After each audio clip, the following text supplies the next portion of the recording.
तफसीलात से पहले नजर डालते हैं सुर्खियों पर।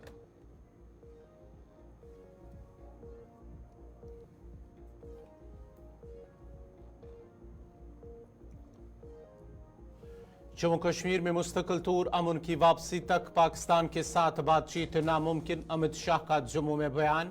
एनसी, पीडीपी और कांग्रेस को वोट दिया तो जम्मू कश्मीर में मिलिटेंसी, इलाहदगी पसंदी और पथराव की शुरुआत होगी। असम्बली इंतखाबात में उम्मीदवार खड़ा करना मरकजी हुकूमत की सोची समझी साजिश है। उमर अब्दुल्ला, साबिक मेंबर असम्बली एजाज मीर, बयान रिकॉर्ड कराने के लिए एनआई अदालत में तलब।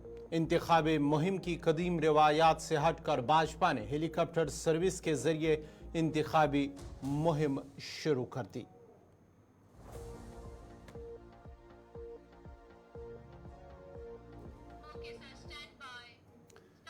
और अब पेश है खबरों की तफसील। मरकजी वज़ीर दाखिला अमित शाह ने जम्मू कश्मीर में असम्बली इंतखाबात के लिए बीजेपी की मुहिम का आगाज आज जम्मू से किया है। वज़ीर दाखिला अमित शाह ने जम्मू के पलौरा ग्राउंड में एक इंतखाबी रैली से खिताब किया, जिस दौरान उन्होंने कहा है कि यहाँ एक अफवाह है कि नेशनल कॉन्फ्रेंस हुकूमत बनाने जा रही है, लेकिन जम्मू कश्मीर में कांग्रेस और फारूक अब्दुल्ला कभी हुकूमत नहीं बना सकते। क्रॉस एलओसी तिजारत की वकालत करने पर पीडीपी पर तनकीद करते हुए अमित शाह ने कहा कि तिजारत से हासिल होने वाला मुनाफा बराह रास्त मिलिटेंट के सरपरस्तों की जेबों में जाएगा। खुद मुख्तारी के नाम पर लोगों को बेवकूफ़ बनाने पर एनसी पर तनज करते हुए अमित शाह ने कहा कि इस नारे की वजह से गुज़िश्ता 3 दहाइयों में जम्मू कश्मीर में 40,000 से ज़ायद लोगों की जानें गई हैं। अब कोई भी इदारा खुद मुख्तारी के बारे में बात नहीं कर सकता। वज़ीर दाखिला ने अवामी इज्तिमा से खिताब के दौरान कहा कि पाकिस्तान के साथ उस वक्त तक कोई बातचीत नहीं हो सकती जब तक जम्मू कश्मीर में मुस्तकिल तौर अमन कायम नहीं हो जाता। अमित शाह ने कहा कि असम्बली इंतखाबात के बाद मुनासिब वक्त पर जम्मू कश्मीर को रियासत का दर्जा बहाल कर दिया जाएगा। अमित शाह ने लोगों से अपील की है कि वो एनसी, कांग्रेस और पीडीपी को वोट न दे, क्योंकि वो जम्मू कश्मीर में मिलिटेंसी, इलाहदगी पसंदी और पथराव को बहाल करना चाहते हैं। ये जमातें मिलिटेंसी के सरपरस्तों और पथराव को फरोग देने के लिए पैसा खर्च करने वालों की रिहाई चाहती है। कश्मीर ने बहुत आतंक झेला है। कश्मीर में ऐसी सरकारें थी जो आतंकवाद के सामने आंख मूंद कर बैठी। ऐसे लोग भी है जो शांति होती थी तो यहां आकर मुख्यमंत्री बन जाते थे, और आतंकवाद होता था तो दिल्ली में जाकर कॉफी बार में कॉफी पीते थे। आप जानते हो ना? जानते हो या नहीं जानते हो? कौन है? जोर से बोलो, कौन? इन्होंने आतंकवाद को बढ़ाया। मैं आज कहना चाहता हूं, मोदी जी के 10 साल में आतंकवाद में 70% कमी लाने का काम ये भारतीय जनता पार्टी की है। आतंकवादियों को चुन चुन कर नसीहत करने का काम भारतीय जनता पार्टी ने किया। कई सालों के बाद अमरनाथ यात्रा बेखौफ गई, 5 लाख लोग दर्शन कर आए। कई सालों के बाद घाटी में रात का थिएटर चालू हुआ। कई सालों के बाद घाटी में ताजिया का जुलूस निकला, और कई सालों के बाद हमारी जम्मू और कश्मीर की कई यात्राएं निर्विरोध समाप्त हो गई। भाइयों बहनों, अगर ये आए तो पीछे के पीछे आतंकवाद आया समझिएगा। और जम्मू कश्मीर के लोगों ने, और विशेषकर जम्मू के लोगों ने तय करना है कि आपको आतंकवाद चाहिए या चैन, अमन, शांति, विकास और उद्योग विकास चाहिए। ये आपको तय करना है। अगर एनसी कांग्रेस आई तो आतंकवाद आएगा, और भाजपा आई तो किसी की ताकत नहीं है आतंकवाद को यहां घुसपैठ कराने। हम जम्मू को आतंकवाद की आग से हमेशा के लिए बचाने का काम भारतीय जनता पार्टी। और ये कुछ लोगों ने अफवाहें फैलाई। कल मुझे मीडिया के मित्र बोले कि हाँ, तो एक हवा है कि नेशनल कॉन्फ्रेंस की सरकार बन रही है, कांग्रेस और मैं आज भाइयों बहनों, मैं बड़ी युवा अवस्था से चुनाव के आंकड़ों का विद्यार्थी हूं और मेरा आकलन भी कमोबेश ठीक रहता है। आज मैं आपके सामने कहकर जाता हूं, सामने की दीवार पर मैं लिखा हुआ पढ़ पाता हूं कि जम्मू कश्मीर में फारूक अब्दुल्ला और कांग्रेस की सरकार कभी नहीं बन सकती। मेरी बात मान कर घर घर में जाकर हमारा कार्यकर्ता ये संदेश आगे पहुंचाए। भाइयों बहनों, ये वो लोग हैं जिन्होंने जम्मू कश्मीर के विलय के बाद हमारे महाराजा हरि सिंह जी को जम्मू के बाहर निकाला, कभी आने नहीं दिया। महाराजा की अर्थियां आ गई, महाराजा अपने जीवन में नहीं आ पाए। हरि सिंह जी का अपमान करने वाले लोग जीतने चाहिए क्या? इतने सालों तक हरि सिंह जी के जन्मदिन की छुट्टी नहीं की। भारतीय जनता पार्टी ने आकर हमने छुट्टी देने का काम किया और वो हरि सिंह जी जिन्होंने आज जम्मू कश्मीर को भारत के साथ जोड़ा था, उनका सम्मान करने का काम किया। भाइयों बहनों, ये तीनों परिवार भ्रष्टाचार की चरम सीमा पर और इन्होंने इतना भ्रष्टाचार किया है, कौन वापिस दे सकता है? बड़ा जोर से बोलो, कौन दे सकता है? कौन दे सकता है? ये क्या आप जम्मू कश्मीर की जनता को मूर्ख बना रहे हो? भाई, सब में अकल है। वो भारत सरकार ही दे सकती है, मोदी जी ही दे सकते हैं।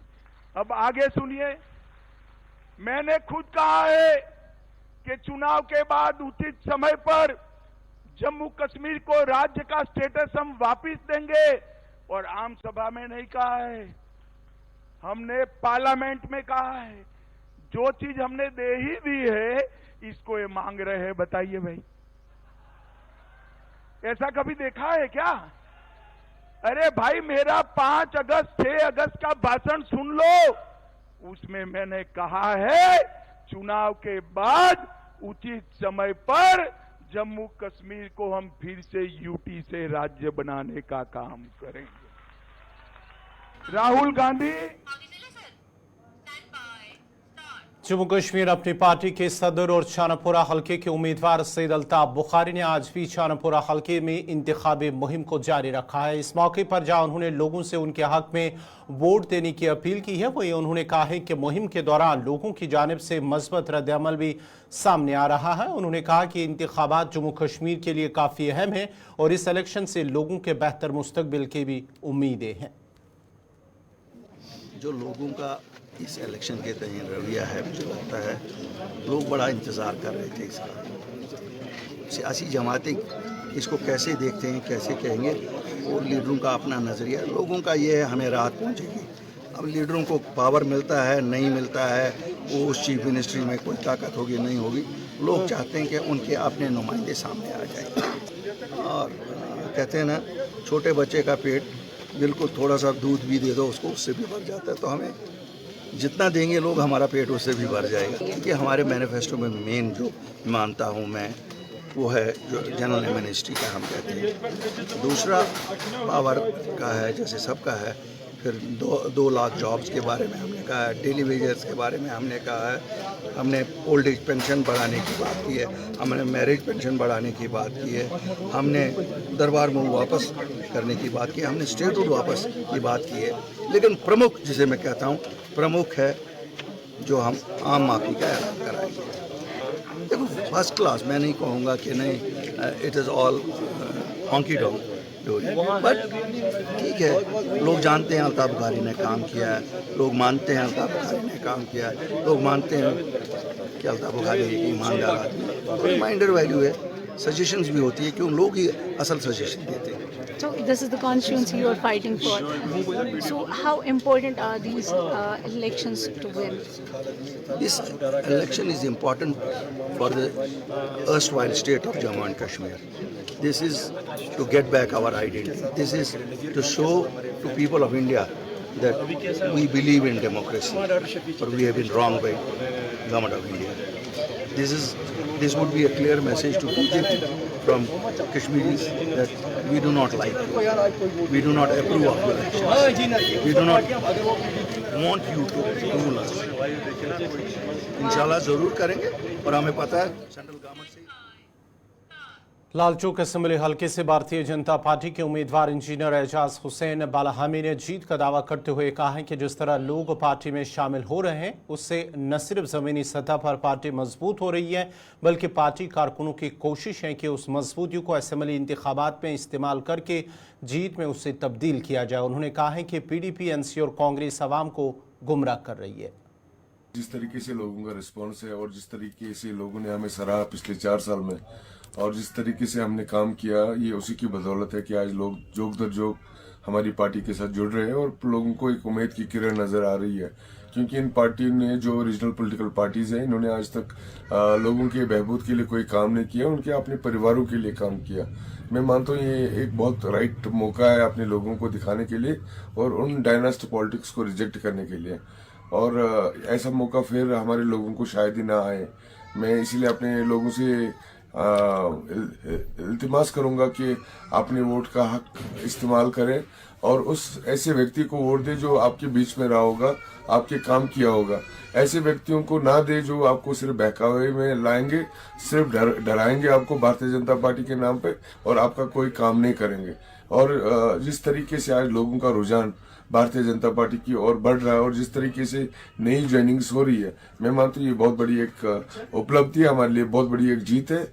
और इस जीत को कैसे हम लोग वोट में टर्न ओवर करते हैं, इसके लिए हमारे कार्यकर्ता सारे प्रयास कर रहे हैं और मैं पूर्ण उम्मीद हूँ इस बार लालचौक से भारतीय जनता पार्टी की सीट निकल के आएगी। मेरा ऐसा मानना है भारतीय जनता पार्टी इन जो NC हो या PDP हो, उन्होंने ऐसा प्रोपेगेंडा बनाया था, उनको लग रहा था उनकी जो प्रोपेगेंडा है वो लोगों तक उन्होंने कोशिश की थी पहुंचाने के लिए, लेकिन लोग आज समझदार हैं। वो एक बहुत बड़ा चैलेंज है कि ये BJP को उस नजरिए से देखते, सेंटिमेंट की नजरिए से देखते हैं। अगर डेवलपमेंट की नजरिए से हमारे लोग वोट करेंगे तो मुझे लगता है भारतीय जनता पार्टी का कोई अगेंस्ट भी खड़ा नहीं हो पाएगा।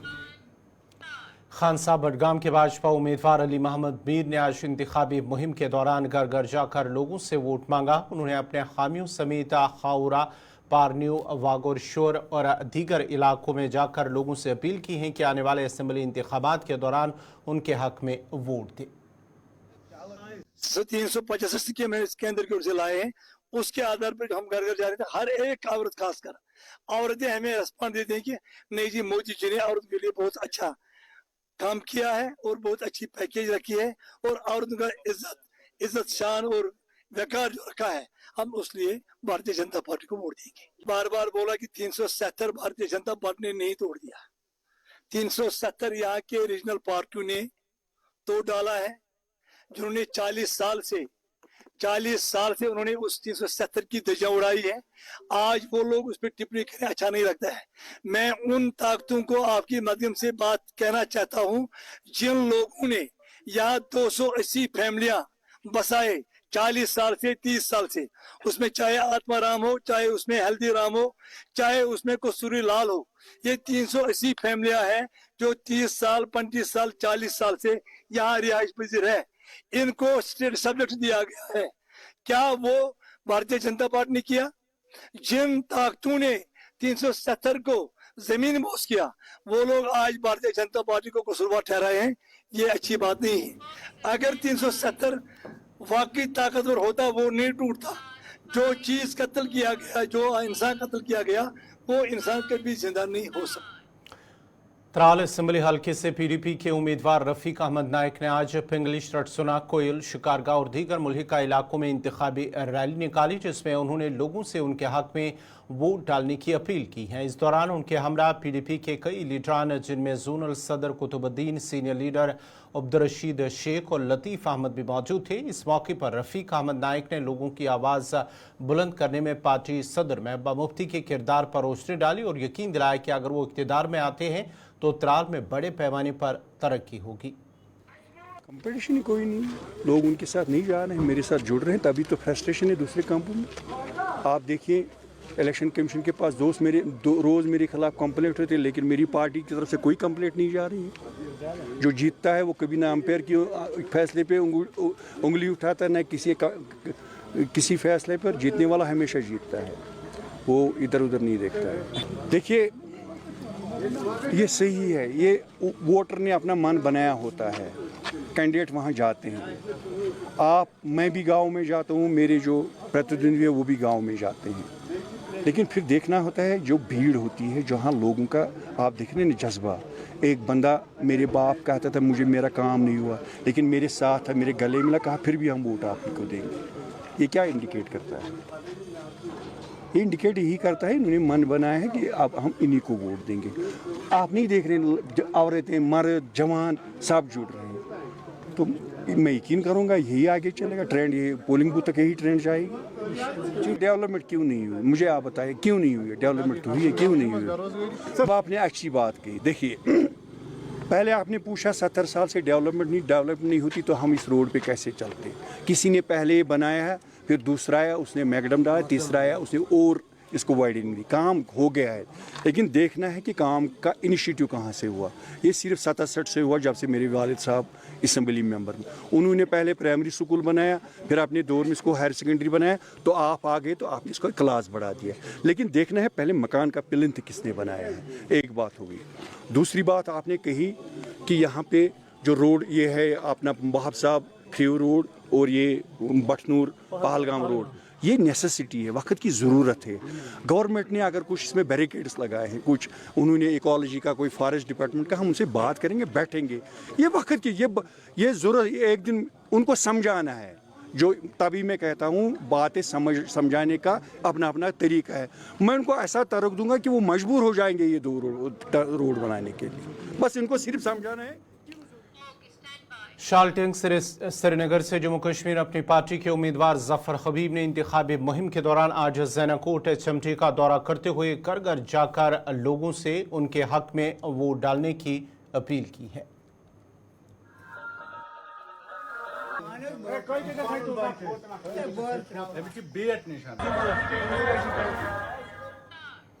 असम्बली इंतखाबात के लिए तैयारियों को हतमी शक्ल दी जा रही है और इस हवाले से पोलिंग अमले को भी तरबियत दी जा रही है। गवर्नमेंट डिग्री कॉलेज सुरनकोट में आज पोलिंग स्टाफ को तरबियत देने के लिए एक प्रोग्राम का इनेकाद अमल में लाया गया है।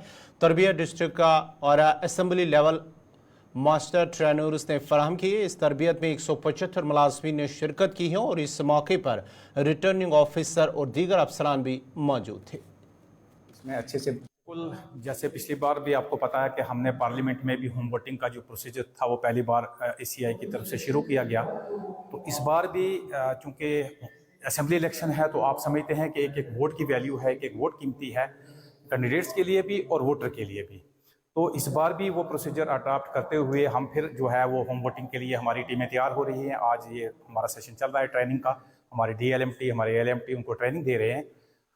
होम वोटिंग के हवाले से यही है, जैसे पिछली बार भी सब लोगों को पता है कि जिन लोगों की उम्र 85 साल से ऊपर है या ऐसे लोग जो PWD जिनको हम ये कह सकते हैं कि वो चलने फिरने के काबिल नहीं हैं, वो पोलिंग स्टेशन तक नहीं आ सकते हैं या नहीं लाया जा सकता है, क्योंकि गांव का इलाका है, बहुत दूर दराज इलाका है। तो हमारी टीमें वहाँ घर घर जा कर के एक एक वोट लेकर के घर से वो हमारे ये होम वोटिंग शुरू होने जा रही है हमारी 19 तारीख से, 19, 20 और 21 तारीख से 3 दिन हमारी होम वोटिंग चलती रहेगी। इसमें हर घर में हर घर से मुराद वो है जहाँ से हमें वोट की यानी आया है वहाँ से कि हमारा वोट लिया जाए। हमारे BLOs ने वो लिस्टें बना करके सबमिट करवा दी हैं। एक गुजारिश मैं ज़रूर करूँगा, क्योंकि ये वीडियोज़ जो हैं वो बाहर जाएंगे, लोग देखेंगे। अब हमारी फाइनल हो चुकी हैं लिस्टें, BLOs हमें लिस्टें दे चुके हैं। BLOs की तरफ से जो लिस्टें हमारे पास आई हैं हमने उनका नाम डाल दिया है लिस्टों में, और तकरीबन हमारे 650 के करीब जो है वो इस बार लोग वोट करेंगे घर से बैठ करके। तो ये जो है दूसरी बार जो है ये सुविधा हमें मिल रही है। जैसा कि पूरी यूटी में हर तरह की असम्बली इलेक्शन 2024 की तैयारियां चल रही हैं, उसी सिलसिला में मैं as DLMT district level master trainer आपको बताना चाहूँगा कि सुरनकोट के डिग्री कॉलेज में भी आज होम वोटिंग के स्टाफ की ट्रेनिंग जो है वो चल रही है, और हमारे तमाम ALMT और DLMT उनको पूरा प्रोसीजर से बाखबर करवा रहे हैं, उनको बता रहे हैं, और हम पोलिंग बूथ भी जो है यहाँ कायम करेंगे ताकि कैसे उन्होंने जाके वहाँ सीनियर सिटीजन जो 85 प्लस हैं और जो PWD हैं यानी 40% से ऊपर जिनकी डिसेबिलिटी है उनका वोट जो है कास्ट करवा के उस प्रोसीजर को अडॉप्ट करते हुए वापस आना है। तमाम एम्प्लॉइज़ भी बड़े अच्छे अंदाज से इसमें हिस्सा ले रहे हैं और लोगों में भी ये एक किस्म का इलेक्शन कमीशन इंडिया की जानब से जो ये उनको प्रोविजन दिया गया है उसके लिए बहुत खुशी है, ताकि सीनियर सिटीजन जो हैं वो जाके पोलिंग बूथ पे धक्का मुक्कों से बच के आराम से अपने घर में जो है अपने नुमाइंदों को चुन सकें। Government higher secondary school Tral में आज स्वीप के तहत एक प्रोग्राम का इनेकाद अमल में लाया गया है। इस प्रोग्राम में जनरल ऑब्जर्वर त्राल हल्के ब्रिजेश नारायण सिंह ने शिरकत की है और इस प्रोग्राम का मकसद पहली बार वोट देने वालों में इंतखाबी अमल में उनकी शिरकत की अहमियत के बारे में जानकारी देना था। प्रोग्राम में फैकल्टी और तलबा दोनों की पुरजोश शिरकत देखने में आई है, जिन्होंने जमहूरियत को मजबूत बनाने में वोट के किरदार के बारे में जानकारी हासिल की है। CEO पुलवामा अब्दुल कयूम नदवी, ZDO अवंतीपुरा आज़ाद अहमद लोन और दीगर अफसरान भी इस प्रोग्राम में मौजूद थे। ये हमारे प्रोग्राम का एक कैलेंडर का हिस्सा है। हमने कैलेंडर बनाया हुआ पूरा इन प्रोग्रामों का 14 तारीख तक, 14 सितंबर तक हमारे ये अवेयरनेस प्रोग्राम चल रहे हैं स्वीप के थ्रू। आज का प्रोग्राम दादसरा में रखा हुआ था, जिसमें फॉर्चुनेटली स्टेट के ऑब्जर्वर भी तशरीफ़ लाए और उन्होंने भी इसको प्रोग्राम में पार्टिसिपेशन की है और इस प्रोग्राम में उन्होंने अपने जो कुछ अवेयरनेस भी दी है और पोलिंग की कुछ स्ट्रेटजीज़ और बच्चों से बहुत सारी बातें पूछी हैं। यहाँ पर सीनियर सिटीजन्स भी इस प्रोग्राम में आए हुए हैं आसपास के, और दादसरा में ये प्रोग्राम हमारे उन प्रोग्रामों का एक हिस्सा जो रोज़ाना बुनियादों पर हम कर रहे हैं पूरे फील्ड में। कल भी हमारा प्रोग्राम था। इसका मकसद सिर्फ ये है कि इलेक्शन के बारे में लोगों को अवेयर किया जाए और उनको मज़ीद मोटिवेट भी किया जाए कि वो अपने इस राइट का इस्तेमाल करें 18 तारीख को। और 18 तारीख को हमारे बच्चे स्कूलों के जो हायर सेकेंडरीज और कॉलेज के हैं उनके लिए ये अवेयरनेस है कि 18 साल के अगर वो हो गए हैं तो 18 सितंबर को उन्हें अपने इस पावर का इस्तेमाल करना है जो उनका राइट टू वोट है। इस अवेयरनेस की ज़रूरत इसलिए है क्योंकि जो नए लोग वोटर्स होते हैं, रजिस्टर होते हैं, तो उनको ज़्यादा इसका तजर्बा नहीं होता। उनको एजुकेट करना पड़ता है कि वोट डालने का क्या प्रोसेस है, इसका रिज़ल्ट्स क्या होते हैं, इसका फ़ायदा क्या होता है। एक नई गवर्नमेंट और एक नया समझे गवर्नमेंट का जो स्ट्रक्चर है वो बनता है, तो उसमें जो नुमाइंदे होते हैं उनको वोट से जिताया जा सकता है। और हम अपनी इंटरव्यूज़ में और अपनी इसमें बार बार कहते हैं कि ये डेमोक्रेसी का सबसे बड़ा एक निशान है कि वहाँ पर जब पावर शिफ्ट किया जाता है, जब चेंज लाई जाती है, तो वो किसी वायलेंस के साथ, किसी आर्मी की हेल्प के साथ नहीं होती है। वो सिर्फ वोट डालना होता है, सिर्फ एक राय का इजहार करना होता है, जिसमें पावर शिफ्ट हो जाती है। पावर दूसरी किसी उन नुमाइंदों के हाथ में चली जाती है जिनको हम चाहते हैं। इसलिए इस बेस्ट अपॉर्चुनिटी का भरपूर इस्तेमाल होना चाहिए और मुझे उम्मीद है कि पुलवामा की आवाम बढ़ चढ़ कर हिस्सा लेगी। उन्हें पिछले इलेक्शन में भी बड़ा नुमाया रोल दिया है और इस बार भी वो बहुत बड़ा सरप्राइज़ देंगी। ये हमारे जम्मू कश्मीर में असम्बली इंतखाबात के पेश नज़र आजूर और पूंछ अजला में बिलखुसूस लाइन ऑफ कंट्रोल के साथ सिक्योरिटी के सख्त इंतजाम किए गए हैं। पुरअमन और शफाफ इंतखाबात को यकीनी बनाने की खातिर इजाफी 300 पैरामिलिट्री फोर्सेस की कंपनियां भी तैनात कर दी गई हैं।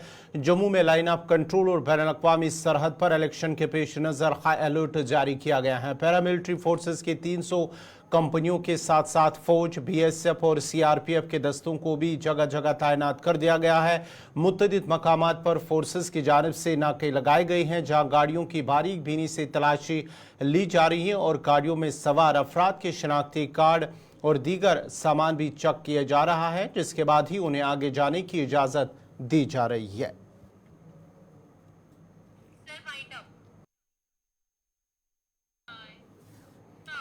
नाज़रीन, इसी के साथ ही खबरनामा इख्ताम पज़ीर हुआ चाहता है। अपने मेज़बान गौहर कुछे को इजाज़त दीजिए। आप गुलिस्तान न्यूज़ देखते रहिए। गुलिस्तान न्यूज़ पर अगला बुलेटिन कश्मीरी खबरनामा साहिल अमीन के साथ मुझे दीजिए इजाज़त। अल्लाह हाफ़िज़।